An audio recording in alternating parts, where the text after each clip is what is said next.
ಶ್ರೀ ಗುರುಭ್ಯೋ ನಮಃ. ಹರಿಕಥಾನುಸಾರದ ಎರಡನೇ ಸಂಧಿ ಕರುಣಾ ಸಂಧಿ ಈಗ ನಡೆದಿದೆ. ಅದರಲ್ಲಿ 7 ಶ್ಲೋಕಗಳು ಈ ಹಿಂದೆ ಸಮಾಪ್ತಿಯನ್ನು ಕಂಡಿದ್ದವು. 8ನೇ ಶ್ಲೋಕ ಹೀಗಿದೆ: ಜಗವನ್ನೆಲ್ಲವ ನಿರ್ಮಿಸುವ ನಾಲ್ಮಗನೊಳಗೆ ತಾನಿದ್ದು ಸಲಹುವ ಗಗನ ಕೇಶನೊಳಿದ್ದು ಸಂಹರಿಸುವನು ಲೋಕಗಳ ಸ್ವಗತ ಭೇದ ವಿವರ್ಜಿತನು ಸರ್ವಗ ಸದಾನಂದೈಕ ದೇಹನು ಬಗೆ ಬಗೆಯ ನಾಮದಲ್ಲಿ ಕರೆಸುವ ಭಕುತರುಣ ಪೊರೆವ. ಈ ಭಗವಂತ ಜಗವನ್ನೆಲ್ಲವೂ ನಿರ್ಮಿಸುವ, ಇಡೀ ಜಗತ್ತನ್ನು ಆತ ನಿರ್ಮಾಣ ಮಾಡ್ತಾನೆ. ನಾಲ್ಮಗನೊಳಗೆ ಚತುರ್ಮುಖ ಬ್ರಹ್ಮನೊಳಗೆ ತಾನಿದ್ದುಕೊಂಡು ಈ ಜಗತ್ತೆಲ್ಲವನ್ನು ಆತ ನಿರ್ಮಾಣ ಮಾಡ್ತಾನೆ. ಮತ್ತು ತಾನು ಸಲಹುವ, ಆತ ತಾನೇ ವಿಷ್ಣು ರೂಪದಿಂದ ಈ ಜಗತ್ತೆಲ್ಲವನ್ನು ಪಾಲನೆ ಮಾಡ್ತಾನೆ. ಗಗನಕೇಶನೊಳಿದ್ದು ಸಂಹರಿಸುವನು ಲೋಕಗಳ. ಮತ್ತು ಗಗನಕೇಶ ಅಂದರೆ ಶಿವ, ಆ ಶಿವನಲ್ಲಿದ್ದುಕೊಂಡು ಈ ಜಗತ್ತೆಲ್ಲವನ್ನು ಕೂಡ ಆತ ಸಂಹಾರ ಮಾಡ್ತಾನೆ. ಸ್ವಗತ ಭೇದ ವಿವರ್ಜಿತನು, ಆತನ ಗುಣ ಕ್ರಿಯಾ ಆತನ ಅವತಾರಗಳು ಇವಕ್ಕೆಲ್ಲದಕ್ಕೂ ಸ್ವಗತ ಭೇದವನ್ನು ಯಾರು ಕೂಡ ಒಪ್ಪಬಾರದು. ಅಂತ ಯಾವ ಭೇದಗಳು ಆತನಿಗಿಲ್ಲ. ಸರ್ವಗ ಸದಾನಂದೈಕ ದೇಹನು, ಸರ್ವಗ ಎಲ್ಲ ಕಡೆ ಇದ್ದಾನೆ, ಸದಾನಂದ ಏಕದೇಹ. ಆತನ ಜ್ಞಾನ, ಆತನ ಸುಖ ಇದೆ ಆತನ ಶರೀರ. ಅಷ್ಟು ಬಿಟ್ಟು ರಕ್ತ ಮಾಂಸದಿಂದ ಹುಟ್ಟಿದಂಥ ಶರೀರವೇ ಆತನಿಗಿಲ್ಲ. ಬಗೆ ಬಗೆಯ ನಾಮದಲ್ಲಿ ಕರೆಸುವ, ಧ್ವನ್ಯಾತ್ಮಕ ಶಬ್ದಗಳು, ವರ್ಣ್ಯಾತ್ಮಕ ಶಬ್ದಗಳು, ಹೀಗೆ ಪ್ರತಿಯೊಂದು ಶಬ್ದದಿಂದಲೂ ಕೂಡ ಆತ ಕರೆಸಿಕೊಳ್ಳಲ್ಪಟ್ಟಿದ್ದಾನೆ ಭಕ್ತರಿಂದ. ಭಕ್ತರನ್ನು ಪೊರೆವ, ಭಕ್ತರನ್ನು ಆತ ರಕ್ಷಣೆ ಮಾಡ್ತಾನೆ. ವಿಷ್ಣುವೇ ಸತ್ವ ರಜಸ್ ತಮಸ್ ಅನ್ನುವಂಥ 3 ಗುಣಗಳಿಗೆ ಅಭಿಮಾನಿ ದೇವತೆಯಾದಂಥ ಶ್ರೀ ಭೂ ದುರ್ಗಾ ಅನ್ನುವಂಥ ಮಹಾಲಕ್ಷ್ಮಿಯ 3 ರೂಪಗಳಲ್ಲಿ ಬ್ರಹ್ಮ ವಿಷ್ಣು ಶಿವ ಅನ್ನುವಂಥ 3 ರೂಪಗಳಿಂದ ತಾನೇ ಪ್ರಾದುರ್ಭವಿಸಿ ಬ್ರಹ್ಮ ಅನ್ನುವ ತನ್ನ ರೂಪವನ್ನು ಚತುರ್ಮುಖ ಬ್ರಹ್ಮನಲ್ಲಿಟ್ಟ, ಶಿವ ಅನ್ನುವ ತನ್ನ ರೂಪವನ್ನು ಶಿವನಲ್ಲಿಟ್ಟ. ಹೀಗೆ ಸೃಷ್ಟಿ ಪಾಲನ ಮತ್ತು ಪ್ರಳಯಗಳನ್ನು ಆತ ಮಾಡ್ತಾನೆ ಅಂತನ್ನೋದು ಪುನಶ್ಚಮಾಯ ತ್ರಿವಿಧ ಬಭೂವ ಸತ್ವಾದಿ ರೂಪೈರಥವಾಸುದೇವಾತ್ ಸತ್ವಾತ್ಮಿಕಾಯಾಂ ಸ ಬಭೂವ ತಸ್ಮಾತ್ ಸವಿಷ್ಣು ನಾಮೈವ ನಿರಂತರೋಪಿ. ಆ ಲಕ್ಷ್ಮೀದೇವಿಯಲ್ಲೇ ತಾನೇ ಒಂದು ರೂಪದಿಂದ ಹುಟ್ಟಿದ ಅಂತನ್ನೋದು ಆ ತಾತ್ಪರ್ಯ ನಿರ್ಣಯದ ಆ ಶ್ಲೋಕದಲ್ಲಿ ವ್ಯಕ್ತ ಆಗಿದೆ. ಹೀಗೆ ಜಗತ್ತಿನ ಸೃಷ್ಟಿ, ಅದರ ಪಾಲನ, ಅದರ ಸಂಹಾರ ಇದನ್ನೆಲ್ಲವನ್ನು ಕೂಡ ಮಾಡುವಂಥವನು ಆತನೇ ಅಂತನ್ನೋದನ್ನ ಇಲ್ಲಿ ತಿಳ್ಕೊಳ್ಬೇಕು. ಸ್ವಗತ ಭೇದ ವಿವರ್ಜಿತ ಅಂತನ್ನೋದನ್ನ ಹಿಂದೆ ಅನೇಕ ಬಾರಿ ನಾವು ಹೇಳಿದ್ದೇವೆ. ಸರ್ವತಃ ಪಾಣಿಪಾದಂ ತತ್ ಸರ್ವತೋಕ್ಷಿ ಶಿರೋರುಹಂ ಸರ್ವತಃ ಶ್ರುತಿಮಲ್ಲೋಕೆ ಸರ್ವಮಾವೃತ್ಯ ತಿಷ್ಠತಿ ಅಂತ ಈಗ ನಾವು ಭಗವದ್ಗೀತಾದ 13ನೇ ಅಧ್ಯಾಯದಲ್ಲಿ ಶ್ರವಣ ಮಾಡ್ತೀವಿ. ಭಗವಂತನ ವೈಭವ ಎಂಥದ್ದಂದ್ರೆ ಸರ್ವತಃ ಪಾಣಿಪಾದಂ, ಮತ್ತೆ ಎಲ್ಲ ಕಡೆ ವ್ಯಾಪಿಸಿರೋದೊಂದು ಹೇಗೆ, ಭಗವಂತನ ಕೈಗಳೇ ಎಲ್ಲ ಕಡೆ ಇವೆ, ಭಗವಂತನ ಕಾಲುಗಳೇ ಎಲ್ಲ ಕಡೆ ಇವೆ, ಆತನ ಕಣ್ಣುಗಳು, ಅಕ್ಷಿ, ಶಿರಸ್ಸು, ಮುಖ ಇವೆಲ್ಲ ಎಲ್ಲ ಕಡೆ ವ್ಯಾಪಿಸ್ಕೊಂಡಿವೆ. ಹಾಗಾಗಿ ಆತನ ಕೈಗೂ ಕಾಲಿಗೂ ಕಣ್ಣಿಗೂ ಪಾದಕ್ಕೂ ಯಾವುದೇ ವ್ಯತ್ಯಾಸ ಇಲ್ಲ. ಸರ್ವತಃ ಶ್ರುತಿಮತ್, ಅವನ ಕಿವಿ ಎಲ್ಲ ಕಡೆ ಇದೆ, ಕಣ್ಣು ಎಲ್ಲ ಕಡೆ ಇದೆ.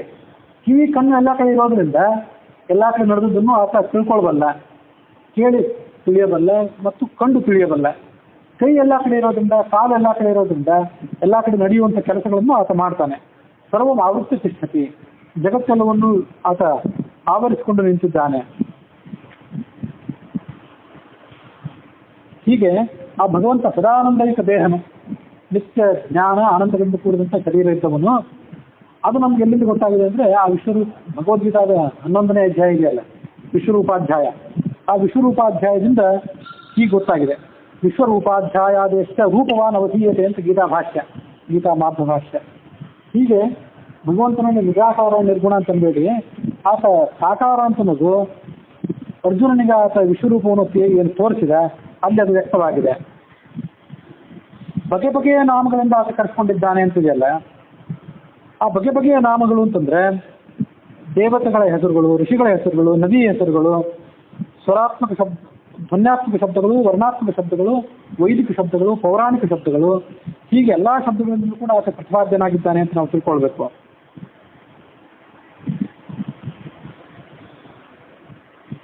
ಈ ಒಂದು ಶ್ಲೋಕ ಐತರಿಯ ಉಪನಿಷತ್ತಿನ ಮಾಧ್ವ ಭಾಷ್ಯದಲ್ಲಿ ಈ ಒಂದು ಶ್ಲೋಕ ಕಂಡು ಬಂದಿದೆ. ಸರ್ವೈಶ್ಚ ವೈದಿಕ ಪದೈರಪಿ ಲೋಕ ಶಬ್ದೈಃ ಮೇಘಾಗ್ನಿವಾರ್ವಿಕಲಾದಿರವೈಶ್ಚ ಸರ್ವೈಃ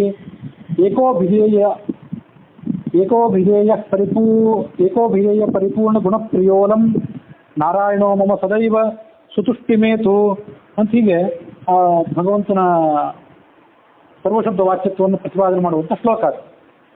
ಸರ್ವೈಹಿ ವೈದಿಕ ಪದೈಹಿ, ವೇದದಲ್ಲಿ ಬರುವಂಥ ಎಲ್ಲ ಶಬ್ದಗಳಿಂದಲೂ ಆತ ಪ್ರತಿಪಾದ್ಯ. ವೇದಗಳಲ್ಲಿ ಕೆಲವರು ವ್ಯಾಖ್ಯಾನ ಮಾಡುವಂತೆ ವೇದಗಳಲ್ಲಿ ಕೆಲವು ಭಾಗದಲ್ಲಿ ಭಗವಂತ ಪ್ರತಿಪಾದ್ಯ, ಮತ್ತು ಕೆಲವು ಭಾಗದಲ್ಲಿ ಯಜ್ಞ ಯಾಗಾದಿಗಳು ಪ್ರತಿಪಾದ್ಯ ಅಂತ ಹೇಳ್ತಾರೆ. ಅದ್ಯಾವುದು ಸರಿಯಲ್ಲ. ಎಲ್ಲ ವೈದಿಕ ಪದಗಳಿಂದಲೂ ಆತನೇ ಪ್ರತಿಪಾದ್ಯ. ಲೋಕ ಶಬ್ದೈಹಿ, ಲೋಕದ ಶಬ್ದಗಳೇನಿವೆ ಅಲ್ಲ, ಪೌರುಷೀಯ ಸಾಹಿತ್ಯ ಏನಿದೆಯಲ್ಲ ಅದರಿಂದಲೂ ಕೂಡ ಆತ ಪ್ರತಿಪಾದ್ಯ. ಇದಲ್ಲದೆ ಧ್ವನ್ಯಾತ್ಮಕ ಶಬ್ದಗಳಿಂದಲೂ ಆತ ಪ್ರತಿಪಾದ್ಯ. ವರ್ಣಾತ್ಮಕ ಶಬ್ದಗಳಿಂದ ಆತ ಪ್ರತಿಪಾದ್ಯ ಅಂತ ಅನ್ನೋದು ಎಲ್ಲರಿಗೂ ಕೂಡ ಹೆಚ್ಚು ಸರಿಯಾಗಿ ಗೊತ್ತಿದ್ದೇ ಇದೆ. ಆತ ಧ್ವನ್ಯಾತ್ಮಕ ಶಬ್ದಗಳಿಂದಲೂ ಪ್ರತಿಪಾದ್ಯ ಅಂತ ಅನ್ನೋದು ಹೆಚ್ಚು ಮಹತ್ವದ್ದು. ಧ್ವನ್ಯಾತ್ಮಕ ವರ್ಣಾತ್ಮಕ ಅಂದ್ರೆ ಏನು? ವರ್ಣ ಅಂದ್ರೆ ಅಕ್ಷರಗಳು, ಆ ಈ ಇತ್ಯಾದಿ ಸ್ವರಗಳು, ಆಮೇಲೆ ಕದಿಂದ ಪ್ರಕಾರದವರೆಗೆ ಇರುವಂತಹ ಆ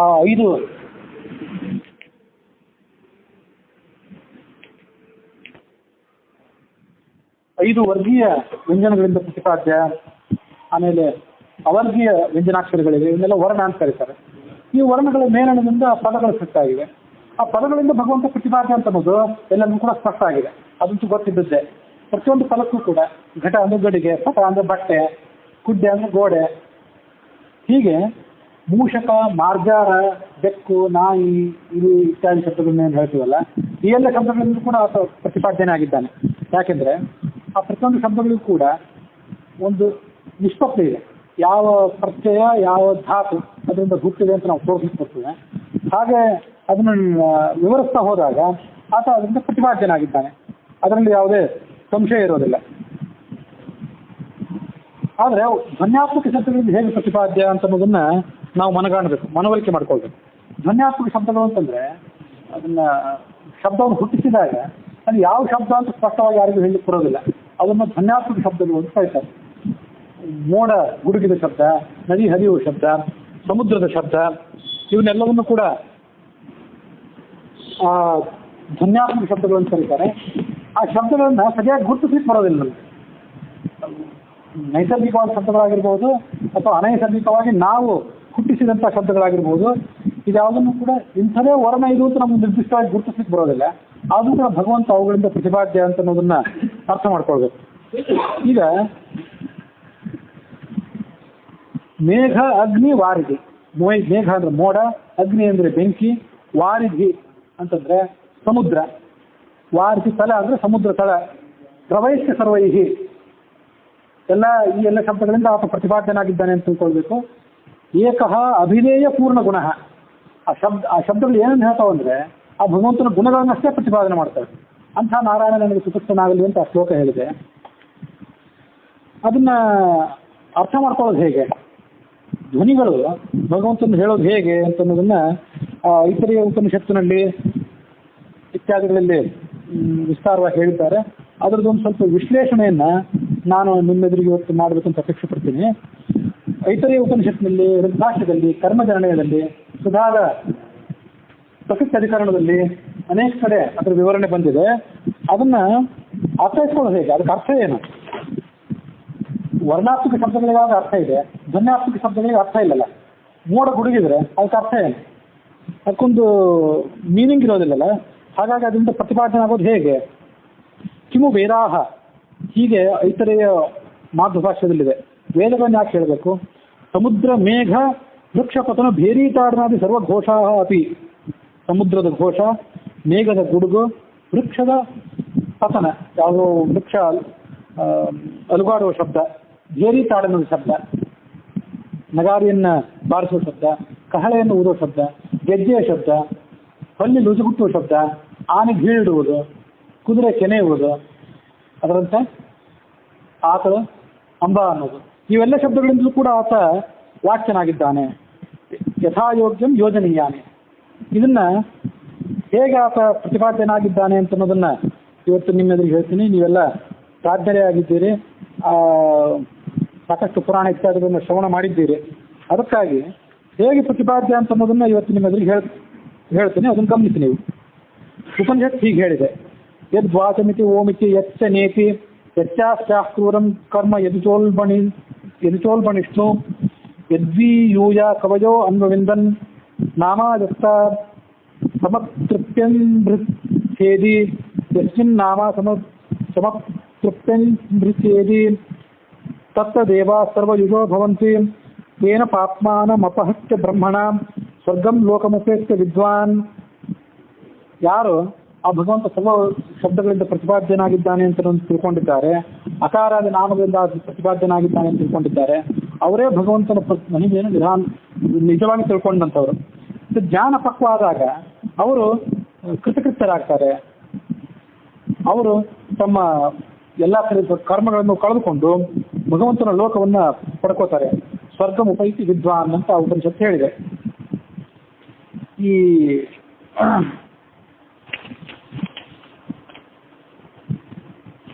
ಧ್ವನ್ಯಾತ್ಮಕ ಶಬ್ದಗಳನ್ನ ಯಾರು ಪ್ರಯೋಗ ಮಾಡ್ತಾರೆ? ಶಂಕರಾಚಾರ್ಯರು ಅಥವಾ ಮಧ್ವಾಚಾರ್ಯರು ಒಂದು ಯಾವುದೋ ಸ್ತೋತ್ರವನ್ನು ಬರೆದರು. ಮಧ್ವಾಚಾರ್ಯರು ದ್ವಾದಶ ಸ್ತೋತ್ರವನ್ನು ಬರೆದರು, ಶಂಕರಾಚಾರ್ಯರು ಭಜಗೋವಿಂದಮ್ಮನ ಸ್ತೋತ್ರವನ್ನು ಬರೆದರು. ಆ ಸ್ತೋತ್ರವನ್ನು ಪ್ರಯೋಗ ಮಾಡುವವರು ರಚಯಿತ ಅಂತ ಒಬ್ಬಿರ್ತಾನಲ್ಲ, ಅವನು ರಚಯಿತ. ಅವ್ರು ಬರೆದ್ರು, ನಾವು ಅದನ್ನು ಮತ್ತೆ ಪಾರಾಯಣ ಮಾಡ್ತಿದ್ವಿ, ಪ್ರಯೋಗ ಮಾಡ್ತಿದ್ವಿ. ಅಂತೂ ಅವರು ರಚಯಿತ, ನಾವು ಪ್ರಯೋಕ್ತೃಗಳು, ಪಾಠಕರು. ಪ್ರತಿಪಾದ್ಯನಾದವನು ಭಗವಂತ. ತಿಳ್ಕೊಳ್ಳುವವರು ಅದನ್ನು ಪಾಠ ಯಾರು ಕೇಳ್ತಿರ್ತಾರಲ್ಲ, ಸಂಸ್ಕೃತದ ಹಾಡನ್ನು ಮತ್ತು ಕನ್ನಡದ ಹಾಡನ್ನು ಯಾರು ಕೇಳ್ತಿರ್ತಾರಲ್ಲ ಕೂತು, ಅವರಿಗೆಲ್ಲ ಅರ್ಥ ಆಗ್ತದೆ.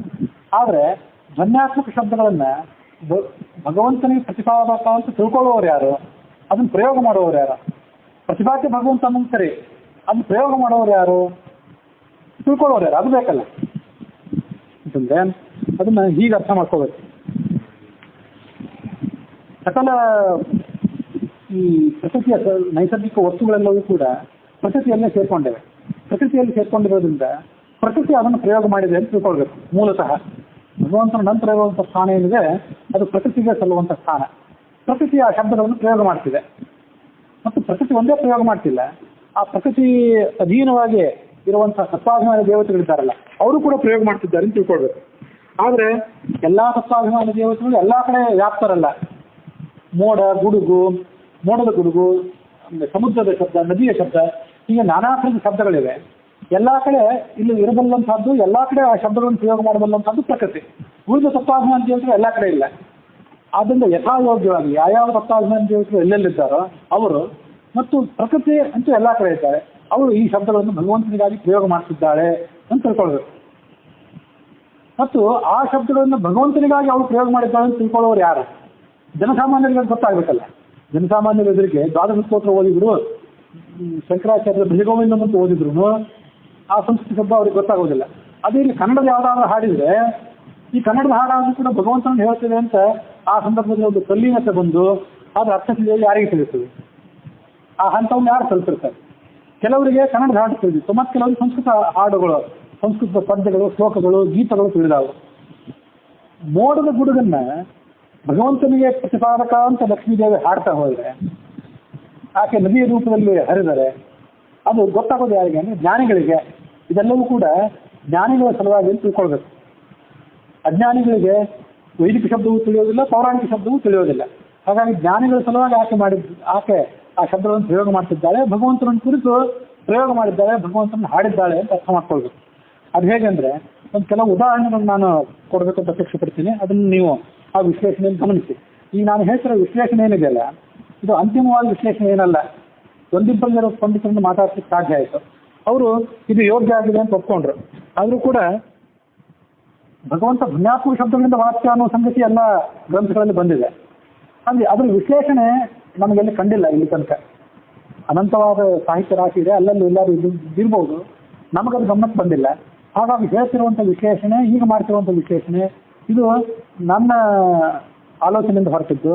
ಹಾಗಾಗಿ ಇದು ಸರಿ ಇದ್ರೆ ಅದನ್ನು ಒಪ್ಕೊಳ್ಬಹುದು. ಮುಂದೆ ಅದನ್ನು ಮತ್ತಷ್ಟು ಆಲೋಚನೆ ಮಾಡಿ ನಿಮ್ಮ ಎದುರಿಗೆ ಹೇಳ್ತೇನೆ. ಗಣ್ಯಾತಿ ಗಣ್ಯರನ್ನು ಆಹಾರ ಮಾಡ್ತೇವೆ. ಒಬ್ಬ ಗಣ್ಯರು ಬಂದಾಗ ಒಂದು ಬೇರೆಯನ್ನು, ಒಂದು ಕಹಳೆಯನ್ನು ಓದ್ತಾರೆ. ಮತ್ತಷ್ಟು ಗಣ್ಯರು, ಅಪರೂಪದ ಗಣ್ಯರು ಬಂದಿದ್ರೆ, ಇಂಪಾರ್ಟೆಂಟ್ ಪರ್ಸನ್ ಬಂದರೆ, ಐ ಪಿ ಬಂದರೆ ಒಂದು ಥರದ ಸ್ವಾಗತ, VIP ಬಂದರೆ ಮತ್ತೊಂದು, VVIP ಬಂದರೆ ವೆರಿ ಇಂಪಾರ್ಟೆಂಟ್ ಪರ್ಸನ್ ಬಂದರೆ ಮತ್ತಷ್ಟು ಅಪರೂಪದ ವಾದ್ಯಗಳನ್ನು ತರಿಸಿ ಅಪರೂಪದ ಒಂದು ಸಮಾರಂಭದ ವಾತಾವರಣವನ್ನು ಸೃಷ್ಟಿ ಮಾಡಿ ಅವ್ರನ್ನ ಸ್ವಾಗತ ಮಾಡ್ತೀವಿ. ಅಲ್ಲಿ ಆ ಕಹಳೆಯನ್ನು ಉಪ್ಪಾರಲ್ಲ, ನಗಾರಿಗಳನ್ನು ಬಾರಿಸ್ತಾರಲ್ಲ, ಅವಕ್ಕೆಲ್ಲ ಏನರ್ಥ? ಆ ಶಬ್ದಗಳಿಗೆ ಏನರ್ಥ? ಶಬ್ದಗಳಿಗೆ, ಆ ಘೋಷಗಳಿಗೆ, ಆ ಕಹಳೆಯ ನಿನಾದಕ್ಕೆ, ಧೈರ್ಯ ನಿನಾದಕ್ಕೆ ಪ್ರತ್ಯೇಕವಾದ ಅರ್ಥವನ್ನು ನಮಗೆ ತಿಳಿಯೋದಿಲ್ಲ. ಆದರೆ ಗಣ್ಯ ಬಂದ್ಕೂಡಲೇ ಅದನ್ನು ಮಾಡಿದ ಅರ್ಥ ಏನದಕ್ಕೆ? ನಿಮಗೆ ಸ್ವಾಗತ, ಬಹಳ ದಿವಸದ ನಂತರ ನಮ್ಮಲ್ಲಿ ಬಂದಿದ್ದೀರಿ, ಪ್ರಯಾಣ ಸುಖಕರ ಆಯಿತೋ ಹೇಗೆ, ದಾರಿಯಲ್ಲಿ ಏನಾದರೂ ಅನಾನುಕೂಲ ಆಯಿತೋ ಹೇಗೆ, ಇತ್ಯಾದಿ ಅನೇಕ ಭಾವಗಳನ್ನು ಹೊಮ್ಮಬಹುದು.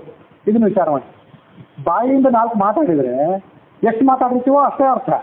ಆದರೆ ಧ್ವನ್ಯಾತ್ಮಕ ಶಬ್ದಗಳಿಗೆ ವರ್ಣಾತ್ಮಕ ಶಬ್ದಗಳಿಗಿಂತ ಹೆಚ್ಚು ಅರ್ಥ. ಒಬ್ಬ ವ್ಯಕ್ತಿಯನ್ನು ಬಹಳ ದಿವಸದ ನಂತರ ನೀವು ನೋಡಿದ್ರಿ, ಒಮ್ಮೆ ಏನು ಮಾತಾಡಬೇಕು ಅಂತ ತಿಳಿಲಿಲ್ಲ, ಗದ್ಗದಿತರಾಗಿಬಿಟ್ರೆ, ಕಣ್ಣಿಂದ ನೀರು ಸುರಿಸಿ ಪ್ರಾರಂಭ ಮಾಡಿದರೆ, ನೀವು ಆತನನ್ನು ಸ್ವಾಗತ ಮಾಡಿ ಬನ್ನಿ ಕೂತ್ಕೊಳ್ಳಿ ಅಂತ ಹೇಳುವ ಶಬ್ದಕ್ಕಿಂತ ನಿಮ್ಮ ಕಂಠದ ಗದ್ಗದತೆ, ಕಣ್ಣಲ್ಲಿ ಸುರಿಸುವಂಥ ನೀರು ಹೆಚ್ಚಿನ ಅರ್ಥವನ್ನು ಹೇಳಬಲ್ಲದು. ಹೀಗೆ ಹುಬ್ಬು, ಕಣ್ಣು, ಮೂಗು, ತುಟಿಗಳು ಮಾತಾಡ್ತಾವೆ ಅಂತ ಆದರೆ ಮನುಷ್ಯ ಹುಬ್ಬಿನ ಮೂಲಕ, ಹುಬ್ಬಿನ ಸನ್ನೆ, ಕಣ್ಸನ್ನೆ ಇವುಗಳ ಮೂಲಕ ಮಾತಾಡಬಲ್ಲ ಅಂತಾದರೆ ವರ್ಣಾತ್ಮಕ ಶಬ್ದಗಳನ್ನು ಮತ್ತು ವಿಶೇಷವಾಗಿ ಧ್ವನ್ಯಾತ್ಮಕ ಶಬ್ದಗಳಿಂದ ಮೂಲಕ ಆತ ಮಾತಾಡಲಿಕ್ಕೆ ಯಾಕೆ ಸಾಧ್ಯ ಆಗೋದಿಲ್ಲ? ಮೂಕರು ಮಾತಾಡ್ತಾರಲ್ಲ, ಮೂಕರು ಮಾತಾಡಿದ ಉಳಿದವ್ರಿಗೆ ಅರ್ಥ ಆಗ್ತದಲ್ಲ, ಅದೆಲ್ಲ ಧ್ವನ್ಯಾತ್ಮಕ ಶಬ್ದಗಳೇ ಅಲ್ಲ. ನಾವು ಸರಿಯಾಗಿ ಬಾಯಿ ಬಂದವ್ರು ಮಾತಾಡೋದು ಅಂದರೆ ಇದೆಲ್ಲ ವರ್ಣಾತ್ಮಕ ಶಬ್ದಗಳು. ಮೂಕರಾದವ್ರು ಮಾತಾಡೋದು ಇವೆಲ್ಲ ಧ್ವನ್ಯಾತ್ಮಕ ಶಬ್ದಗಳೇ. ಮೂಕರಾದವ್ರು ಏನು ಹೇಳ್ತಾರೆ ಅಂತ ಅನ್ನೋದು ಅವ್ರು ಸುತ್ತಮುತ್ತವ್ರಿಗೆ ತಿಳಿತದಲ್ಲ. ಆದರೆ ಆ ಮೂಕರ ಜೊತೆ ಅವರಿಗೊಂದು ತಾದಾತ್ಮ್ಯ ಸಾಧ್ಯ ಆಗಿರ್ಬೇಕು. ಒಬ್ಬ ಮೂಕರನ್ನು ನೀವು ಹೊಸದಾಗಿ ಭೇಟಿ ಆದರೆ ಆತ ಏನು ಹೇಳ್ತಾವೆ ಅಂತ ಗೊತ್ತಾಗೋದಿಲ್ಲ. ಆ ಮೂಕನ ಜೊತೆಯಲ್ಲಿ ನೀವು ಅನೇಕ ಕಾಲ ವಾಸ ಮಾಡ್ಕೊಂಡಿದ್ದಾದರೆ ಆತ ಯಾವ ಸಂಗತಿಯನ್ನು ಹೇಳಲಿಕ್ಕೆ ಏನು ಶಬ್ದವನ್ನು, ಏನು ವರ್ತನೆಯನ್ನು ಮಾಡ್ತಾನೆ, ಯಾವ ಥರ ಶಬ್ದವನ್ನು ಅರಸ್ತಾನೆ ಅಂತನ್ನೋದು ನೀವು ಆತನ ಜೊತೆ ಅಭ್ಯಸ್ತರಾಗಿರ್ತೀರಿ. ಅಭ್ಯಸ್ತರಾಗಿದ್ದರೆ, ಪರಿಚಯ ಇದ್ದರೆ ನಿಮಗೆ ಆತ ಏನು ಹೇಳ್ತಿದ್ದಾನೆ ಅಂತ ಗೊತ್ತಾಗುತ್ತೆ. ಅಲ್ಲಿ ಪರಿಚಯ ಇದ್ದರೆ ಅಂತ ಹೇಳಿದ್ನಲ್ಲ, ಅದರಂತೆ ಇಲ್ಲಿ ಜ್ಞಾನಿಗಳಿಗೆ ಪರಿಚಯ ಇರ್ತದೆ. ಪ್ರಕೃತಿ ಯಾವ ಹಾಡನ್ನು ಭಗವಂತನ ಕುರಿತಾಗಿ ಹಾಡಿದೆ, ಮಳೆಯ ನೀರಿನ ರೂಪದಲ್ಲಿ, ತೊರೆಯ ರೂಪದಲ್ಲಿ, ಜಲಪಾತದ ರೂಪದಲ್ಲಿ, ನದಿಗಳ ರೂಪದಲ್ಲಿ, ಸಮುದ್ರದ ರೂಪದಲ್ಲಿ, ಮೋಡದ ಗುಡುಗಿನ ರೂಪದಲ್ಲಿ ನಾನಾ ಥರದ ಶಬ್ದಗಳನ್ನು ಅದು ಮಾಡಿದೆ. ಹಲ್ಲಿ ಒತ್ತಗುತ್ತುವ ಶಬ್ದದಿಂದ, ಆನೆ ಘೀಳಿರುವ ಶಬ್ದದಿಂದ, ಕುದುರೆ ಕೆನೆಯುವ ಶಬ್ದದಿಂದ, ಆಕಳು ಏನು ಅಂಬ ಅಂತಂತದಿಲ್ಲ ಆ ಶಬ್ದದಿಂದ ಕೂಡ ಭಗವಂತ ವಾಚ್ಯನಾಗಿದ್ದಾನೆ ಅಂತ ಶಾಸ್ತ್ರ ಹೇಳಿದಲ್ಲ. ಅದು ಹೇಗೆಂದರೆ ಆ ಘೀಳಿಡುವ ಆನೆಗೆ ಗೊತ್ತಿಲ್ಲ, ಕೆನೆಯುವ ಕುದುರೆಗೆ ಗೊತ್ತಿಲ್ಲ, ಒತ್ತಗುತ್ತುವ ಹಲ್ಲಿಗೆ ಗೊತ್ತಿಲ್ಲ, ಅಂಬ ಅನ್ನುವಂಥ ಆಕಳುಗಳಿಗೆ, ಎತ್ತುಗಳಿಗೆ ಅದು ಗೊತ್ತಿಲ್ಲ. ಆದರೆ ಒಳಗಿದ್ದಾಳಲ್ಲ ಪ್ರಕೃತಿ, ಅವಳು ಹಾಡ್ತಿದ್ದಾಳೆ. ಭಗವಂತನ ಕೂಡ ಹೇಳ್ತಾನೆ ಇದ್ದಾಳೆ ಅವಳು ಹಾಡ್ತಿದ್ದಾಳೆ ಅಂತ ಯಾರಿಗೆ ಪರಿಚಯ ಇದೆಯೋ ಅವ್ರಿಗೆ ಅದು ಗೊತ್ತಾಗ್ತದೆ, ಉಳಿದವ್ರಿಗೆ ಗೊತ್ತಾಗೋದೇ ಇಲ್ಲ. ಉಳಿದವರಿಗೆ ವರ್ಣಾತ್ಮಕ ಶಬ್ದವನ್ನು ಪ್ರಯೋಗ ಮಾಡಿದ್ರು ಗೊತ್ತಾಗೋದಿಲ್ಲ, ಅದು ವಿಷಯ ಬೇರೆ. ಹೀಗೆ ಧ್ವನ್ಯಾತ್ಮಕ ಶಬ್ದಗಳಿಂದ ಭಗವಂತ ಹೀಗೆ ವಾಕ್ಯ ಅಂತ ನಾನು ಅರ್ಥ ಮಾಡ್ಕೊಂಡೆ. ಅದನ್ನು ಇವತ್ತು ನಿಮ್ಮ ಎದುರಿಗಿಷ್ಟೆ. ಇದೇ ಮಹತ್ವ. ಪ್ರಾತಃ ಕಾಲದ ಸಂಧ್ಯಾವಂದನ, ದೇವರ ಪೂಜೆ, ಬ್ರಹ್ಮ ಯಜ್ಞ ಇದೆಯಲ್ಲ ಎಲ್ಲಿ ಮಾಡಬೇಕು? ಈ ಕಾಂಕ್ರೀಟಿನ ಕಾಡ್ಗಳೊಳಗೆ ಮಾಡಬಾರ್ದು. ಇದನ್ನ ನದಿ ತೀರದಲ್ಲಿ, ದನಗಳ ಕೊಟ್ಟಿಗೆಯಲ್ಲಿ, ತುಳಸಿ ಪಕ್ಕದಲ್ಲಿ, ಕಾಡುಗಳಲ್ಲಿ, ತಪೋವನಗಳಲ್ಲಿ ಕುತ್ಕೊಂಡು ಮಾಡ್ಬೇಕಂತ ಶಾಸ್ತ್ರ ಹೇಳಿದೆ. ಅದು ಇಷ್ಟು ದಿವಸ ನಮ್ಗೆ ಅರ್ಥ ಆಗಿಲ್ಲ, ಇವತ್ತು ಬೆಳಿಗ್ಗೆ ಅರ್ಥ ಆಯ್ತು ಆಲೋಚನೆ ಮಾಡ್ತಾ ಕೂತಾಗ. ದನಗಳ ಕೊಟ್ಟಿಗೆಯಲ್ಲಿ ಕೂತಾಗ ದನಗಳ ಅಂಬ ಅನ್ನೋ ಶಬ್ದ ಕೇಳಿಸ್ತಿರ್ತದೆ, ಅವೆಲ್ಲ ನೈಸರ್ಗಿಕವಾದ ಶಬ್ದ. ಕಾಂಕ್ರೀಟ್ ಕಾಡಿನಲ್ಲಿ ಕೂತ್ಕೊಂಡ್ರೆ ದೇವ್ರ ಮನೆಯಲ್ಲಿ ನೀವು ಕೂತಿರ್ತೀರಿ, ಪಕ್ಕದ ಮನೆಯಲ್ಲಿ ಟಿವಿ ಹೆಚ್ಚಿರ್ತಾರೆ. ಆ ಟಿವಿಯಲ್ಲಿ ಪಾಪ್ ಸಂಗೀತ, ರಾಕ್ ಸಂಗೀತ ನಿಮ್ಮ ಕಿವಿಗೆ ಅರ್ಥವಿಸ್ತಿರ್ತದೆ. ವಾಸ್ತವಿಕವಾಗಿ ಭಗವಂತ ಆ ಧ್ವನ್ಯಾತ್ಮಕ ಶಬ್ದದಿಂದಲೂ ವಾಕ್ಯ. ಆದರೆ ನಿಮಗೆ ಅಂಬ ಅನ್ನೋ ಶಬ್ದದಿಂದಲೇ ಗೊತ್ತಾಗದೇ ಇದ್ದ ಮೇಲೆ ಈ ಶಬ್ದದಿಂದ ಗೊತ್ತಾಗೋದು ಹೇಗೆ? ಅದಕ್ಕಾಗಿ ಎಲ್ಲಿ ನೈಸರ್ಗಿಕವಾದ ಶಬ್ದಗಳು ಹುಟ್ಟಿರ್ತಾವೋ, ನದಿ ಜುಳು ಹರಿಯುವ ಪರಿಸರ, ಸಮುದ್ರದ ಪರಿಸರ, ಉಪವನದ ಪರಿಸರ, ಅಲ್ಲೆಲ್ಲ ಕುತ್ಕೊಂಡು ಭಗವಂತನ ಧ್ಯಾನ ಮಾಡಿದರೆ ನೈಸರ್ಗಿಕ ಶಬ್ದಗಳು, ನಿಸರ್ಗದಲ್ಲಿ ಆ ಪ್ರಕೃತಿ ಮಾಡುವ ಶಬ್ದಗಳು ಕಿವಿಗೆ ಅನಾಯಾಸವಾಗಿ ಬೀಳ್ತಿರ್ತವೆ. ಆಗ ಆ ಶಬ್ದಗಳಿಂದ ಭಗವಂತ ವಾಕ್ಯ ಅಂತ ತಿಳ್ಕೊಳ್ಬೇಕು. ಸಂಧ್ಯಾವಂದನ ಅಂತ ದೇವರ ಪೂಜೆ ಅಂತ ಅವೆಲ್ಲ ವೈದಿಕ ಮಂತ್ರಗಳೇ, ಅಲ್ಲಿ ಒಳಗೆ ಹುದುಗಿವೆ. ಹಾಗಾಗಿ ಭಗವಂತ ಆ ಶಬ್ದದಿಂದ ವಾಕ್ಯ ಅಂತ ತಿಳ್ಕೊಳ್ಬೇಕು. ಅದಕ್ಕಾಗಿ ಅಲ್ಲಿ ಕುತ್ಕೊಂಡು ಮಾಡೋ ಕೆಲಸಕ್ಕೆ ಬಹಳ ಅರ್ಥ ಇದೆ ಅಂತ ನನಗೆ ಇವತ್ತು ಬೆಳಿಗ್ಗೆ ಅನ್ನಿಸ್ತು. ನಿಮ್ಮ ಎದುರಿಗೆ ಅದನ್ನು ಹಂಚ್ಕೊಂಡೆ. ಅದರ ಅರ್ಥವನ್ನು ನೀವು ತಿಳ್ಕೊಳ್ಬೇಕು. ಮಗುವಿನ ಭಾಷೆ ಇದೆ. ಈಗ ಈ ಪರಿಚಯ ಇದ್ದವ್ರಿಗೆ ಮಾತ್ರ ತಿಳಿತದೆ ಅಂತ ಹೇಳಿದೆ. ಅದಕ್ಕೆ ಮತ್ತೊಂದೆರಡು ಉದಾಹರಣೆಗಳನ್ನು ಕೊಡ್ತೇನೆ. ಶಾಸ್ತ್ರದ ಪ್ರಮೇಯಗಳೇನಿವೆ, ಶಾಸ್ತ್ರದ ಪ್ರಮೇಯಗಳನ್ನು ಒಬ್ಬೊಬ್ಬರು ಒಂದೊಂದು ರೀತಿಯಾಗಿ ಅರ್ಥ ಮಾಡ್ಕೊಳ್ತಾರೆ, ಒಬ್ಬೊಬ್ಬರು ಒಂದು ರೀತಿಯಾಗಿ ಅದನ್ನು ವಿಶ್ಲೇಷಣೆ ಮಾಡ್ತಾರೆ. ಇದು ನಾನು ಮಾಡಿದ ವಿಶ್ಲೇಷಣೆ. ಮಗುವಿನ ಭಾಷೆ ತಾಯಿಗೆ ಅರ್ಥ ಆಗ್ತದೆ. ಮಗುವಿಗೆ ಗೊತ್ತಿರೋ ಭಾಷೆ ಯಾವುದು? ಜಗತ್ತಿನಾದ್ಯಂತ ಮಗುವಿಗೆ ಗೊತ್ತಿರೋ ಭಾಷೆ ಒಂದೇ, ಅದು ಅಳುವೆ. ಅದು ಹಸಿವಾದಾಗಲೂ ಅಳುತ್ತದೆ, ಎಚ್ಚರ ಆದಾಗಲೂ ಕೂಡ ನಾನು ಎಚ್ಚರ ಆಗಿದ್ದೇನೆ, ನನ್ನ ಯಾರಾದ್ರು ಬಂದು ಎತ್ಕೊಳ್ಳಿ ಅಂತ ಹೇಳ್ತದೆ. ಏನಾದರೂ ಸೊಳ್ಳೆ ಕಡ್ದಾಗಲೂ ಅಳುತ್ತದೆ, ಥಂಡಿ ಆದಾಗ ಆಗ್ತದೆ, ಸೆಕೆ ಆದಾಗ ಆಗ್ತದೆ. ಅದು ಗೊತ್ತಿರೋ ಭಾಷೆ ಅದು ಒಂದೇ. ಆದರೆ ಆ ಮಗುವನ್ನು ಯಾರು ಹೆತ್ತಿಲ್ವೋ, ಮಗುವನ್ನು ಯಾರಿಗೆ ಲಾಲನೆ ಪಾಲನೆ ಮಾಡಿ ಗೊತ್ತಿಲ್ವೋ ಅಂಥವ್ರಿಗೆ ಮಗು ಯಾಕಾಗಿ ಹೇಳ್ತದೆ ಅಂತ ಗೊತ್ತಾಗೋದಿಲ್ಲ. ಆ ತಾಯಿ ಅದನ್ನು ಹೆಚ್ಚಿರ್ತಾಳಲ್ಲ, ಅವಳಿಗೆ ಆ ಮಗುವಿನ ಸ್ವಭಾವದ ಪರಿಚಯ ಇರೋದ್ರಿಂದ ನನ್ನ ಮಗು ಹಸಿವಿಗಾಗಿ ಯಾವಾಗ ಹೇಳ್ತದೆ, ಇನ್ನು ಚಳಿಯಾಗಿ ಯಾವಾಗ ಹೇಳ್ತದೆ, ಮತ್ತು ಅಟೆನ್ಷನ್ಗಾಗಿ ಮಕ್ಕಳಿಗೆ ಬೇಕಾಗಿ ಮುಖ್ಯವಾಗಿ ನಮ್ಮನ್ನು ಯಾರು ಗಮನಿಸ್ತಾ ಇರಬೇಕು, ಕೆಲವು ಮುದ್ದು ಮಾತುಗಳನ್ನು ಆಡ್ತಾ ಇರಬೇಕು ಅಂತ ಅಪೇಕ್ಷೆ ಪಡ್ತದೆ. ಅದಕ್ಕಾಗಿ ಯಾವ ಸಂದರ್ಭದಲ್ಲಿ ಆ ಮಗು ಅಳ್ತಿದೆ ಅಂತ ತಾಯಿಗೆ ಗೊತ್ತಾಗ್ತದೆ, ಯಾಕಂದ್ರೆ ಪರಿಚಯ ಇದೆ. ಹಲ್ಲಿ ಲೊಚ ಹುಟ್ಟುವ ಶಬ್ದದಿಂದ ಭಗವಂತನನ್ನು ಪ್ರಕೃತಿ ಪ್ರತಿಪಾದನೆ ಮಾಡ್ತಿದೆ ಅಂತ ಜ್ಞಾನಿಗೆ ಗೊತ್ತಿರೋದ್ರಿಂದ ಜ್ಞಾನ ಆದವನು ಅದನ್ನು ಕೇಳಿದ್ರೆ ಭಗವಂತನ ಸ್ಮರಣೆ ಮಾಡ್ಕೊತಾನೆ, ಅದು ಉಳಿದವರಿಗೆ ಅದು ಸ್ಮರಣೆ ಆಗೋದೇ ಇಲ್ಲ. ಅದಕ್ಕಾಗಿ ಪರಿಚಯ ಇದ್ದಿದ್ದಕ್ಕೂ ಅನ್ನೋದಕ್ಕೆ ಈ ಎರಡು ಉದಾಹರಣೆಗಳನ್ನು ಹೇಳಿದೆ. ಈಗ ಭದ್ರಂ ಕರ್ಣೇ ವಿಷ್ಣುಯಾಮ ದೇವ ಅಂತ ವೇದವಾಕ್ಯ ಇದೆ. ಆ ವೇದವಾಕ್ಯಗಳನ್ನು ಹೇಳಿದ್ರೆ ಅಲ್ಪ ಸ್ವಲ್ಪ ವೇದವಾಕ್ಯಗಳನ್ನ ಅಲ್ಲಿ ಕೇಳಿದವರಿಗೆ ಇದು ಯಾವುದೋ ಒಂದು ವೇದ, ನಮಗಂತೂ ಹೇಳಿಸ್ಕೊಡೋದಿಲ್ಲ, ಅವ್ರು ಯಾರೋ ಹೇಳ್ತಿದ್ದಾರೆ ಅಂತ ಗೊತ್ತಾಗ್ತದೆ, ಆಚಾರ್ಯ ಹೇಳ್ತಿದ್ದಾರೆ. ವೀಣೆಯಿಂದ ಭದ್ರಂ ಕರ್ಣೇ ವಿಷ್ಣುಯಾಮ ದೇವ ಅಂತ ನುಡಿಸ್ಲಿಕ್ಕೆ ಬರ್ತದೆ. ನುಡಿಸಿದ್ರೆ ಯಾರಿಗೆ ಆ ವೇದವಾಕ್ಯ ಕೇಳೇ ಗೊತ್ತಿಲ್ವೋ ಅವ್ರಿಗೆ ಅದು ಗೊತ್ತಾಗೋದಿಲ್ಲ, ಇದು ಯಾವ ವೇದವಾಕ್ಯ ಅಂತ ಗೊತ್ತಾಗೋದಿಲ್ಲ. ಅದು ವೀಣೆಯಲ್ಲಿ ಯಾವುದೋ ಒಂದು ಟ್ಯೂನ್, ಯಾವುದೋ ಒಂದು ರಾಗವನ್ನು ನುಡಿಸ್ತಿದ್ದಾರೆ ಅಂತ ಅಷ್ಟೇ ಗೊತ್ತಾಗ್ತದೆ. ಭದ್ರಂ ಕರ್ಣೇಭಿ ಅಂತ ಕೇಳಿ ಕೇಳಿ ಹೇಳಿ ಹೇಳಿ ಗೊತ್ತಿದ್ದವರಿಗೆ ಓ ಇದನ್ನೇ ಈತ ನುಡಿಸ್ತಿದ್ದಾನೆ ಅಂತ ಗೊತ್ತಾಗ್ತದೆ.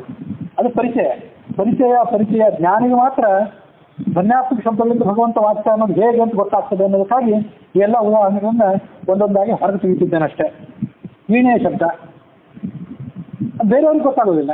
ವೇದಗಳನ್ನೇ ಕೇಳದೇ ಇದ್ದವರಿಗೆ ಭದ್ರಂ ಕರ್ಣೇಭಿ ಅಂತ ವೀಣೆಯಿಂದ ನುಡಿಸಿದ್ದ ಗೊತ್ತಾಗೋದು ಹೇಗೆ? ಆಲಾಪ ಮಾಡ್ತಾರಲ್ಲ, ಶಾಸ್ತ್ರೀಯ ಸಂಗೀತದಲ್ಲಿ ಆಲಾಪ ಮಾಡ್ತಿರ್ತಾರೆ, ಗಿರಿಕೆ ಹೊಡಿತಿರ್ತಾರೆ. ಅದು ಯಾವ ಸ್ವರ ಸರಿಗಮ ಪದ ನಿಸ ಅಂತ ಶಬ್ದ ಉಚ್ಚಾರ ಮಾಡಿದರೆ ಆತ ನೇರವಾಗಿ ಸ ರಿ ಗ ಮ ಅಂತಂದ್ರೆ ನಿಮ್ಗೆ ಅದು ಕಿವಿಗೆ ಬೀಳ್ತದೆ. ಸ ಅಂದರೆ ಇದು ಸ ಅಂತ ನಾವು ಗುರುತಿಸ್ತೇವೆ, ಗ ಅಂದರೆ ಗ ಒಂದು ಗುರುತಿಸ್ತೇವೆ. ಅದು ಆಲಾಪ ಮಾಡಿದ್ರೆ ನಿಮ್ಗೆ ಗೊತ್ತಾಗ್ತದೆ, ಶಾಸ್ತ್ರೀಯ ಸಂಗೀತ ಬಲ್ಲವನಿಗೆ ಗೊತ್ತಾಗ್ತದೆ. ಆ ಶಾಸ್ತ್ರೀಯ ಸಂಗೀತವನ್ನು ತಿಳ್ಕೊಂಡಿರ್ಲಿಕ್ಕೆ ಅನ್ನೋದೇ ಪರಿಚಯ, ಅದೇ ಜ್ಞಾನಿಗೆ ಗೊತ್ತಾಗ್ತದೆ. ತಬಲಾ ನುಡಿಸ್ತಿರ್ತಾರೆ. ತಬಲಾ ನುಡಿಸಿದಾಗ ತೀನ್ ತಾಳದಲ್ಲಿ ನಾದಿನ್ ಭಿನ್ನ ಅಂತ ನುಡಿಸ್ತಾರೆ. 2 ಸರಿ ನಾದಿನ್ ಭಿನ್ನ ಅಂತ ನುಡಿಸಿ 3ನೇ ಸರಿ ನಾದಿನ್ ಭಿನ್ನ ಅಂತಾರೆ, 4ನೇ ಸರಿ ಮತ್ತೆ ನಾದಿನ್ ಭಿನ್ನ ಅಂತಾರೆ. ಇದು ತಬಲಾ ನುಡಿಸುವವನಿಗೆ ಅಭ್ಯಾಸ ಇದ್ದವನಿಗೆ ಗೊತ್ತಾಗ್ತದೆ. ಅವನು ನಾದಿನ್ ಭಿನ್ನ ಅಂತ 3ನೇ ಸರಿ ಯಾಕೆ? ಸಾಮಾನ್ಯವಾಗಿ ತಬಲಾದ ಎಲ್ಲ ತಾಳಗಳಲ್ಲಿ, ಮೃದಂಗದ ಎಲ್ಲ ತಾಳಗಳಲ್ಲಿ 1, 2 ಒಂಥರ ಇರ್ತವೆ, 1, 2, 4 ಒಂಥರ ಇರ್ತವೆ, 3 ಒಂದು ಬೇರೆ ಥರ ಇರ್ತದೆ. ಅಥವಾ ಕೆಲವು ಬಾರಿ 1, 2 ಒಂಥರ, 3, 4 ಮತ್ತೊಂಥರ, ಹೀಗಿರೋದು ಪದ್ಧತಿ. ಅದೆಲ್ಲ ಪರಿಚಯ ಇದ್ದವನಿಗೆ ಗೊತ್ತಾಗ್ತದೆ. ಈಗ ನಾನು ಇದು ಭಿನ್ನ, ಇದು ಯಾರಿಗೆ ಗೊತ್ತಾಗೋದು? ಪರಿಚಯ ಅನ್ನೋ ಕಾರಣಕ್ಕಾಗಿ ಹೇಳಿದೆ. ಶ್ರೋತೃವಿಗೆ ಗೊತ್ತಾಗ್ತದೆ, ಕೂತ್ಕೊಂಡು ಹಾಡ್ತಾ ಇರೋವನಿಗೆ ಆ ಹಾಡಿನ ಗತಿ ಹೇಗಿರಬೇಕು ಅಂತ ಅನ್ನೋದೆಲ್ಲ ಅವನಿಗೆ ಗೊತ್ತಾಗ್ತದೆ. ಅವನನ್ನು ಒಂದು ಸರ್ತಿ ಇವನು ತಿಳ್ಕೊತಾನೆ, ಇವನೊಂದು ಸರ್ತಿ ಅವನು ತಿಳ್ಕೊತಾನೆ. ಯಾಕಂದ್ರೆ ಇಬ್ಬರಿಗೂ ಶಾಸ್ತ್ರೀಯ ಸಂಗೀತದ ಪರಿಚಯ ಇದೆ. ಇದಕ್ಕಾಗಿ ಆ ವೀಣೆ, ಮೃದಂಗ ಇತ್ಯಾದಿಗಳನ್ನ ನಾನು ಹೇಳಿದೆ. ಯಕ್ಷಗಾನ, ಬಯಲಾಟ ಇತ್ಯಾದಿ ಕಡೆಗಳಲ್ಲಿ ಚೆಂಡೆ ನುಡಿಸ್ತಾರಲ್ಲ, ಅದು ನುಡಿಸ್ತಿರ್ತಾರೆ. ಯಾಕೆ? ಸ್ತ್ರೀ ಪಾತ್ರ ಬಂದರೂ ಚೆಂಡೆ ನುಡಿಸ್ತಾರೆ, ಪುರುಷ ಪಾತ್ರ ಬಂದರೂ ನುಡಿಸ್ತಾರೆ. ಸ್ತ್ರೀ ಪಾತ್ರ ಬಂದರೂ ನುಡಿಸೋ ರೀತಿ ಬೇರೆ ಇರ್ತದೆ, ಸ್ವಲ್ಪ ಲಾಲಿತ್ಯ ಇರ್ತದೆ, ಅದು ಒಂದು ಮಾಧುರ್ಯ. ಆದರೆ ಆ ನುಡಿಸೋ ರೀತಿಯಿಂದಲೇ ಪಾತ್ರ ಆಗಿದ್ದು ಸ್ತ್ರೀ ಪಾತ್ರದ ಪ್ರವೇಶ ಅಂತ ತಿಳ್ಕೊಳ್ಬೇಕು, ಇದು ಪರಿಚಯ. ಆ ವೀರವೇಶ ಬಂದರೆ ಅದರ ಕುಣಿತದ ಆರ್ಭಟಕ್ಕೆ ಸರಿಯಾಗಿ ಇವ್ರು ನುಡಿಸ್ತಾರೆ, ಅದನ್ನು ಕೇಳಿ ಹಾಗೆ ತಿಳ್ಕೊಳ್ಬೇಕು. ಹೀಗೆ ಚೆಂಡೆ, ಮೃದಂಗ, ವೀಣೆ ಇವೆಲ್ಲ ಏನೋ ಒಂದು ಅರ್ಥವನ್ನು, ಏನೋ ಒಂದು ಭಾವವನ್ನು ಹೇಳ್ತವೆ ಅಂತ ಆದ್ಮೇಲೆ ಹಲ್ಲಿ ಗೊತ್ತುವುದು ಗೆಜ್ಜೆ ಶಬ್ದ ಅಂತಿದೆ, ಇದರಲ್ಲಿದೆ, ಋಗ್ಭಾಷ್ಯದಲ್ಲಿದೆ. ಆನೆ ಗೀಳಿಡುವ ಶಬ್ದ ಭಗವಂತನ ಅದ್ಭುತತ್ವವನ್ನು, ಮತ್ತೊಂದು ಯಾವುದೋ ಹಲ್ಲಿ ಲೊಚಗುತ್ತುವ ಶಬ್ದ ಮತ್ತೊಂದೇನೋ ಅರ್ಥವನ್ನು ಹೇಳ್ತದೆ ಅಂತಿದೆ. ಅದೆಲ್ಲ ಪೂರ್ಣವಾಗಿ ಗೊತ್ತಿರೋದು ಅವನಿಗೊಬ್ಬನಿಗೆ. ನಿಮ್ಮೊಂದು ಉದಾಹರಣೆ ಹೇಳ್ತೇನೆ, ಅದು ನಿಮಗೆ ಹೆಚ್ಚು ಅರ್ಥ ಆಗ್ತದೆ. ಅದೇನಂತಂದ್ರೆ, ನಾವು ಭಾಷೆಯನ್ನು ಮನೆಯಲ್ಲಿ ಪ್ರಯೋಗ ಮಾಡ್ತೀವಲ್ಲ, ಮಾತಾಡ್ತೀವಲ್ಲ, ಆ ಭಾಷೆಯನ್ನು ಪ್ರಯೋಗ ಮಾಡ್ತಾರೆ. ಎಷ್ಟಂತೂ ಭಾಷೆಯನ್ನು ಪ್ರಯೋಗ ಮಾಡ್ತೀವಿ. ಕನ್ನಡ ಭಾಷೆಯನ್ನು ಮನೆಯಲ್ಲಿ ಒಬ್ಬರು ಮಾಡ್ತಾರೆ, ಮತ್ತೊಬ್ಬರು ತೆಲುಗು ಭಾಷೆಯನ್ನು ಹಾಕ್ತಾರೆ, ಮತ್ತೊಬ್ಬರು ಮರಾಠಿ ಹಾಕ್ತಾರೆ. ಇದು ತೀರಾ ವೈಯಕ್ತಿಕವಾಗಿ ಗಂಡ ಹೆಂಡತಿಗೆ ಸಂಬಂಧಪಟ್ಟಂತೆ ಹೇಳ್ತೀನಿ. ಎಷ್ಟು ಶಬ್ದಗಳನ್ನು ನೀವು ನಿತ್ಯ ಆಡ್ತೀರಿ? ಶಬ್ದಗಳನ್ನು ಆಡದೆ ನಿಮ್ಮ ಮಾತು ಹೇಳಿದ್ದನ್ನು ನೀವು ತಿಳ್ಕೊತೀರಿ, ನೀವು ಹೇಳಿದ್ದನ್ನು ನಿಮ್ಮ ಮಾತು ತಿಳ್ಕೊತಾರೆ. ಇದು ನಿಮಗೆ ಹೆಚ್ಚು ಅರ್ಥ ಆಗ್ತದೆ. ಕೇವಲ ಸಮೀಪದಲ್ಲಿ ಇರೋದರಿಂದ ನಿಮ್ಗೇನು ಬೇಕು ಅನ್ನೋದು ಅವ್ರಿಗೆ ಗೊತ್ತಾಗ್ತದೆ. ಕಣ್ಸನ್ನೆಯ ಮೂಲಕ ತಿಳ್ಕೊತಾರೆ. ಇಂಥ ಆ ಹೊತ್ತಿಗೆ ನಿಮ್ಗೇನು ಬೇಕು ಅಂತ ಅವರು ಅನುಭವದಿಂದ ತಿಳ್ಕೊಂಡಿರ್ತಾರೆ. ಇದನ್ನೆಲ್ಲ ಯಾಕೆ ಹೇಳ್ತಿದ್ದೇನೆಂತಂದ್ರೆ, ಇದು ಪ್ರಕೃತಿ ಪುರುಷೋತ್ತಮನಿಗೆ ಮಾಡಿದ ಸ್ತೋತ್ರ. ಏನು ಸ್ತೋತ್ರ ಮಾಡ್ತಿದ್ದಾಳೆ ಅಂತ ಪೂರ್ಣವಾಗಿ ಅರ್ಥ ಆಗೋದು ಅವನಿಗೆ ಮಾತ್ರ. ಬ್ರಹ್ಮಾಪಿ ಕರ್ಣ ಜಾನಾತಿ ಈಶ ಸರ್ವೋಪಿ ಜಾನತಿ. ಅಲ್ಪ ಸ್ವಲ್ಪ ನಮಗೂ ನಿಮಗೆ ಗೊತ್ತಾಗ್ತದೆ. ಪೂರ್ಣವಾಗಿ ಪ್ರಕೃತಿ ಎಷ್ಟು ಶಬ್ದಗಳಿವೆ, ಎಷ್ಟು ಪ್ರಕೃತಿ ವಿಸ್ತಾರವಾಗಿದೆ ಅದು ಗೊತ್ತಾ. ಈ ನಮಗೆ ಮೋಡ ಗುಡುವ ಶಬ್ದ ಗೊತ್ತಿದೆ, ಸಮುದ್ರದ ಘೋಷ ಗೊತ್ತಿದೆ, ನದಿ ಜುಂಜು ಹರಿಯುವ ಶಬ್ದ ಗೊತ್ತಿದೆ. ಸೂರ್ಯ ಉರಿಯುವ ಶಬ್ದ ಕೇಳಿದ್ದೀರಾ? ಸೂರ್ಯ ಉರಿಯುವ ಶಬ್ದ ನಮ್ಗೆ ಕೇಳಿ ಬರೋದಿಲ್ಲ. ಆದರೆ ಒಂದು ಗಮನಿಸ್ಬೇಕು, ಬಹಳ ಅದ್ಭುತವಾದದ್ದು. ಇಂಟರ್ನೆಟ್ಗೆ ಹೋಗಿ, ಅಂತರ್ಜಾಲಕ್ಕೆ ಹೋಗಿ spectacular solar videos and sounds of planets ಅಂತ ಟೈಪ್ ಮಾಡಿದರೆ ಎಲ್ಲ ಗ್ರಹಗಳು ಮಾಡುವ ಶಬ್ದಗಳು ಕೇಳಿ ಬರ್ತವೆ. ಮೊನ್ನೆ ಒಂದು ದಿವಸ ಸೂರ್ಯನ ಶಬ್ದವನ್ನು, ನವಗ್ರಹಗಳ ಶಬ್ದವನ್ನೆಲ್ಲ ಕೇಳುವಂಥ ಒಂದು ಪ್ರಸಂಗ ಬಂತು ನನಗೆ. ಸೂರ್ಯ ಈ ಬೆಂಕಿ ಉರಿಯುವಾಗ ರಮ್ ರಮ್ ಅಂತ ಭಗ ಭಗ ಅಂತ ಶಬ್ದ ಆಗ್ತಿರ್ತದಲ್ಲ, ಅಂಥದ್ದೊಂದು ಶಬ್ದ ಸೂರ್ಯ ಉರಿಯುವಾಗ ಕೂಡ ಕೇಳಿ ಬರ್ತದೆ. ಇದು ಯಾಕೆ ಹೇಳ್ತಿದ್ದೇನೆ ಅಂತಂದರೆ, ಇದನ್ನು ತಿಳ್ಕೊಬೇಕು ನಾವು. ರಮ್ ಅನ್ನೋದು ಅಗ್ನಿ ಬೀಜ, ಒಮ್ ಅನ್ನೋದು ವಾಯು ಬೀಜ, ಅದನ್ನ ಸ್ವಲ್ಪ ಹೇಳುವಾಗ ಸ್ವಲ್ಪ ಅಸ್ತವ್ಯಸ್ತ ಹೇಳಿರ್ಬೋದು. ಎಮ್ ಅನ್ನೋದು ಜಲ ಬೀಜ, ವರುಣ ಬೀಜ ಅಂತ ಇದೆಲ್ಲ ಹೇಳ್ತಾರೆ. ಅದಕ್ಕಾಗಿ ಪಾಪ ಪುರುಷ ವಿಸರ್ಜನೆ ಮಾಡುವಾಗ ರಮ್ ಅನ್ನೋದು 12 ಬಾರಿ ಅಂದರೆ ಅಗ್ನಿ ಬೀಜ, ಎಮ್ ಅಂತಂದ್ರೆ ಮತ್ತೊಂದು ಬೀಜ, ಒಮ್ ಅಂದ್ರೆ ಅದು ಮತ್ತೊಂದು ಬೀಜ. ಹೀಗೆ ಸೂರ್ಯ ಉರಿಯುವ ಶಬ್ದವನ್ನು ನಾವು ಕೇಳ್ತಾ ಇದ್ವಿ. ರಮ್ ರಮ್ ಅನ್ನೋ ಶಬ್ದ ಕೇಳಿ ಬರ್ತಿರ್ತದೆ. ಸ್ವಲ್ಪ ಅದು ಪೂರ್ಣ ತಾಳಬದ್ಧವಾಗಿ ರಮ್ ರಮ್ ಅಂತ ಬರ್ತಿರೋದಿಲ್ಲ, ನೋಡಿ ಸ್ವಲ್ಪ ಏನೋ ಬೇರೆ ಬರ್ತದೆ, ಮತ್ತೆ ರಮ್ ಅಂತ ಕೇಳಿಸ್ತದೆ. ರಮ್ ಅಂತ ಅಗ್ನಿ ಬೀಜದ ಪರಿಚಯ ಇದ್ದವನಿಗೆ ಆ ಸೂರ್ಯನ ಧ್ವನಿ ಅಂತ ಕೇಳಿದ್ರೆ ಅದು ಬರ್ತದೆ. ಹಾಗೆ ನೋಡಿದರೆ ಇಲ್ಲಿ ನಾವು ಕೂತ್ಕೊಂಡು ಹಗಲ ಹೊತ್ತಿನಲ್ಲಿ ಸೂರ್ಯನ ವಿಮುಖವಾಗಿ ನಿಂತ್ಕೊಂಡ್ರೆ ಸೂರ್ಯನ ಶಬ್ದ ಕೇಳಿ ಬರೋದಿಲ್ಲ. ಅದು ಅಂತರ್ಜಾಲದಲ್ಲಿ ಹೇಗೆ ಕೇಳಿಸ್ತದೆ ಅಂದರೆ, ಸೂರ್ಯನ ಮಂಡಲದಿಂದ ರೇಡಿಯೋ ತರಂಗಗಳೇನು ಹೊರಸೂಸ್ತವಲ್ಲ, ಅದನ್ನು ಸೂಕ್ಷ್ಮ ಉಪಕರಣಗಳ ಮೂಲಕ ಮುದ್ರಣ ಮಾಡಿಕೊಂಡು ಅದನ್ನು ಮತ್ತೆ ಪರಿವರ್ತನೆ ಮಾಡಿಕೊಂಡು ಅದನ್ನು ಕೇಳಿ ಬಿಡ್ತಾರೆ. ನಮಗೆ ವಾಸ್ತವಿಕವಾಗಿ ಸೂರ್ಯನ ಶಬ್ದ ಕೇಳಿಸೋದೇ ಇಲ್ಲ, ನಮಗೆ ಕೇಳಿಸೋದಿಲ್ಲ. ಹಾಗಾಗಿ ಸೂರ್ಯನ ಶಬ್ದ ಇದೆ, ನೆಪ್ಟ್ಯೂನ್ ಪ್ಲೂಟೋ ಅಂತ ಗ್ರಹಗಳ ಶಬ್ದ ಇದೆ, ಭೂಮಿಯ ಶಬ್ದ ಇದೆ, ಚಂದ್ರನ ಶಬ್ದ ಇದೆ, ಶನಿಗ್ರಹದ ಶಬ್ದ ಇದೆ. ಭಾಳ ವಿಚಿತ್ರವಾಗಿ ಕೇಳಿ ಬರ್ತದೆ. ಈ ಶಬ್ದ ಕೇಳಿದ್ರೆ ಭಾಳ ವಿಲಕ್ಷಣವಾದ ಶಬ್ದ, ಇದು ಯಾವುದೋ ಉಳಿದ ಗ್ರಹಕ್ಕೆ ಸಂಬಂಧಪಟ್ಟಿದ್ದಿರ್ಲಿಕ್ಕಿಲ್ಲ ಅಂತ ನಮಗೆ ಅನ್ನಿಸ್ತದೆ. ಅಂತ ವಿಲಕ್ಷಣವಾದ ಶಬ್ದ, ಯಾಕಂದರೆ ಗ್ರಹ ಸಂಚಾರ ಮಾಡ್ತಿರ್ತಾವಲ್ಲ ಎಲ್ಲ ಗ್ರಹಗಳು, ಆಗ ಗಾಳಿಯ ಜೊತೆ ನಮಗೆ ಸಂಪರ್ಕ ಆಗ್ತದಲ್ಲ, ಆಗ ಹೊಡೆತದಿಂದಾಗಿ ಶಬ್ದ ಹುಟ್ಟುತ್ತದೆ. ಸೂರ್ಯ ಅಂತೂ ಬೆಂಕಿಯ ಗೋಳವೆ, ಹಾಗಾಗಿ ಬೆಂಕಿ ಉರಿಯುವಾಗ ಏನು ಶಬ್ದ ಆಗ್ತದಲ್ಲ ಅದು ಸೂರ್ಯ ಉರಿಯುವಾಗಲೂ ಹಾಗೇ ಆಗ್ತದೆ. ಇದನ್ನ ಯಾಕೆ ಹೇಳ್ತಿದ್ದೇನೆಂದರೆ, ಗಾಯತ್ರಿ ಜಪ ಮಾಡುವಾಗ 5 ಕಡೆ ಅದನ್ನೆಲ್ಲ ನಿಲ್ಲಿಸ್ಬೇಕಲ್ಲ, ಓಂ ಭೂ ಹೂ ಭೂಹ ಇತ್ಯಾದಿ ಕಡೆ ನಿಲ್ಲಿಸ್ಬೇಕಲ್ಲ. ಆ ನಿಲ್ಲಿಸುವಾಗ ಅದನ್ನೆಲ್ಲ ಸೂರ್ಯಮಂಡಲದಲ್ಲಿ ವಾಯು, ಆ ವಾಯುವಿನಲ್ಲಿ ಭಗವಂತ ಅಂತ ಈಗ ನಾವು ಧ್ಯಾನ ಮಾಡ್ತೇವೆ. ಸೂರ್ಯಮಂಡಲದಲ್ಲಿ ಭಗವಂತನನ್ನು ಉಪಾಸನೆ ಮಾಡೋದೇ ಗಾಯತ್ರಿ ಮಂತ್ರ. ಅದಕ್ಕೆ ಉತ್ಥೋಪಾಸನೆ ಅಂತ ಛಾಂದೋಗ್ಯಾದಿ ಉಪನಿಷತ್ನಲ್ಲಿ ಹೇಳಿದ್ದಾರೆ. ಈ ಸಾಧ್ಯವಾದರೆ ಧ್ಯಾನ ಮಾಡುವಾಗ ಮನುಷ್ಯ ಶ್ರವಣ ಮಾಡಬೇಕು, ಧ್ಯಾನ ಮಾಡಬೇಕು. ಆ ಅಂತರ್ಜಾಲದಲ್ಲಿ ಸಿಗುವಂಥ ಸೂರ್ಯನ ಶಬ್ದ ಏನಿದೆಯಲ್ಲ, ಅಗ್ನಿ ಬೀಜರು ಬಂತು ನನಗೆ ಬಹಳದಂಥ ಶಬ್ದ, ಅದನ್ನು ಮುದ್ರಣ ಮಾಡಿಕೊಂಡು ಧ್ಯಾನಕ್ಕೆ ಅದನ್ನು ಹಿನ್ನೆಲೆಯಾಗಿ ಇಟ್ಕೊಂಡು ಆ ಥರ ಧ್ಯಾನ ಮಾಡಿದರೆ ಒಳ್ಳೆಯದು ಅಂತ ನಾನು ಅವರಿವ್ರಿಗೆ ಕೆಲವರಿಗೆ ಸಲಹೆ ಕೊಟ್ಟೆ. ಅಂಥದ್ದು ಸಾಧ್ಯ ಅಂದರೆ ಎಲ್ಲಾದರೂ ಅದನ್ನು ತಕ್ಕೊಳ್ಬೋದು. ಇನ್ನೊಂದ್ಸರಿ ಗಮನಿಸಬೇಕು, ಅಂತರ್ಜಾಲದಲ್ಲಿ spectacular solar videos and sounds of planets ಅಂತ ಟೈಪ್ ಮಾಡಿದರೆ ಈ ಎಲ್ಲ ಗ್ರಹಗಳ ಶಬ್ದ ನಮ್ಗೆ ಕೇಳಿ ಬರ್ತದೆ. ದುರ್ದೈವ ಅಂದರೆ ನಮಗೆ ಪ್ರಕೃತಿ ಶಬ್ದಗಳೆಲ್ಲ ಮರೆತೇ ಹೋಗಿವೆ, ಇದು ಕೇಳೇ ಬರೋದಿಲ್ಲ. ಇಲ್ಲೇ ಹಕ್ಕಿ ಪಕ್ಷಿಗಳ ಶಬ್ದ ನಮ್ಗೆ ಕೇಳಿ ಬರೋದಿಲ್ಲ. ಬೆಳಿಗ್ಗೆ ಯಾಕೆ ಸಂಧಾವನ ಮಾಡಬೇಕು ಅಂದರೆ, ಬೆಳಿಗ್ಗೆ ಹಕ್ಕಿಗಳು ಇಂತರ ಕೇಳಿ ಬರ್ತಿರ್ತದೆ. ಹಕ್ಕಿಗಳು ಇಂಥದ್ರಿಂದ ಭಗವಂತ ಹೇಗೆ ಪ್ರತಿಪಾದ್ಯ ಅಂತಲೂ ನಿಮ್ಗೆ ಸುಲಭವಾಗಿ ಗೊತ್ತಾಗ್ತದೆ. ಅದಕ್ಕಾಗಿ ಬೆಳಗಿನ ಹೊತ್ತಿನ ಸಂಧಾವನ ಮಾಡಬೇಕು. ನಮಗೆ ಆ ಪ್ರಕೃತಿಯ ಕರೆ ಅಂತ ಅನ್ನೋದು ಮರ್ತೋಗಿಬಿಟ್ಟಿದೆ. ಅದು ನಮ್ಮ ದುರ್ದೈವ ಅಂತ ಹೀಗೆ ತಿಳ್ಕೊಳ್ಬೇಕು. ಭಗವಂತ ಪ್ರತಿಪಾದ್ಯ ಆಗೋದು ಹೇಗೆ ಅಂತಂದರೆ, ಗುಣಗಳನ್ನೇ ಪ್ರತಿಪಾದನೆ ಮಾಡ್ತಾವಂತೆ. ಹಳ್ಳಿ ರಚ ಹುಟ್ಟುವ ಶಬ್ದ ಒಂದು ಗುಣವನ್ನು, ಆನೆ ಗಿಳಿಡೋದು ಮತ್ತೊಂದು ಶಬ್ದವನ್ನು, ಹೀಗೆ ಅವನ್ನೆಲ್ಲವನ್ನು ಆ ಭಗವಂತನ ಆಯಾ ಗುಣಗಳಿಗೆ ಅದು ವಾಚಕ ಅಂತ ತಿಳ್ಕೊಳ್ಬೇಕು. ಹೀಗೆ ಆ ವೀಣೆ, ಮೃದಂಗ, ಚೆಂಡೆ ಇತ್ಯಾದಿ ಉದಾಹರಣೆಗಳನ್ನ ನಿಮ್ಮ ಎದುರಿಗೆ ಹೇಳಿದೆ. ಆ ಉದಾಹರಣೆಗಳ ಮೂಲಕ ನಾವು ಶಾಸ್ತ್ರೀಯ ಪ್ರಮೇಯಗಳನ್ನು ಅರ್ಥ ಮಾಡ್ಕೊಳ್ಬೇಕು ಅನ್ನೋದಕ್ಕಾಗಿ ಹೇಳಿದೆ. ಹೀಗೆ ನೇರವಾಗಿ ಅಲ್ಲಿ ಕೆಲವು ಕಡೆ ಬಂದಿಲ್ಲ, ವಿಶ್ಲೇಷಣೆ ನನ್ನ ಕಲ್ಪನೆಯಿಂದ ಹೊರಹೊಮ್ಮಿದ್ದು ಅಂತ ನಾವು ಹೀಗೆ ನೋಡಬೇಕು. ಹೀಗೆ ಧ್ವನ್ಯಾತ್ಮಕ ಶಬ್ದಗಳು ವರ್ಣಾತ್ಮಕ ಶಬ್ದಗಳಿಗಿಂತ ಹೆಚ್ಚು ಎಫೆಕ್ಟಿವ್, ಹೆಚ್ಚು ಪರಿಣಾಮಕಾರಿ. ಅದು ಪ್ರಕೃತಿ ಪುರುಷೋತ್ತಮನನ್ನು ಕುರಿತು ಮಾಡಿದ ಸ್ತೋತ್ರ ಅಂತ ಅನ್ನೋದು ಯಾರಿಗೆ ತಿಳಿತದೆ, ಈ ಹಿನ್ನೆಲೆ ಇದ್ದವರಿಗೆ ತಿಳಿತದೆ. ಇಲ್ಲದೇ ಇದ್ದರೆ ಧ್ವನ್ಯಾತ್ಮಕ ಶಬ್ದ ಆ ಕಡೆಗೆ ಇರಲಿ, ವರ್ಣಾತ್ಮಕ ಶಬ್ದವೂ ನಮಗೆ ತಿಳಿಯೋದಿಲ್ಲ. ಸಂಸ್ಕೃತ ಶಬ್ದ ಆ ಕಡೆ ಇರಲಿ, ಕನ್ನಡ ಶಬ್ದವೂ ಕೂಡ ಏನು ಅರ್ಥ ಹೇಳಿದೆ, ಯಾವ ದಾಸರ ಪರ ಏನು ಹೇಳಿದೆ ಅಂತ ಗೊತ್ತಾಗೋದೇ ಇಲ್ಲ. ಹಿನ್ನೆಲೆ ಇದ್ದರೆ ಸಂಖ್ಯೆ ಇದ್ರೂ ಗೊತ್ತಾಗ್ತದೆ.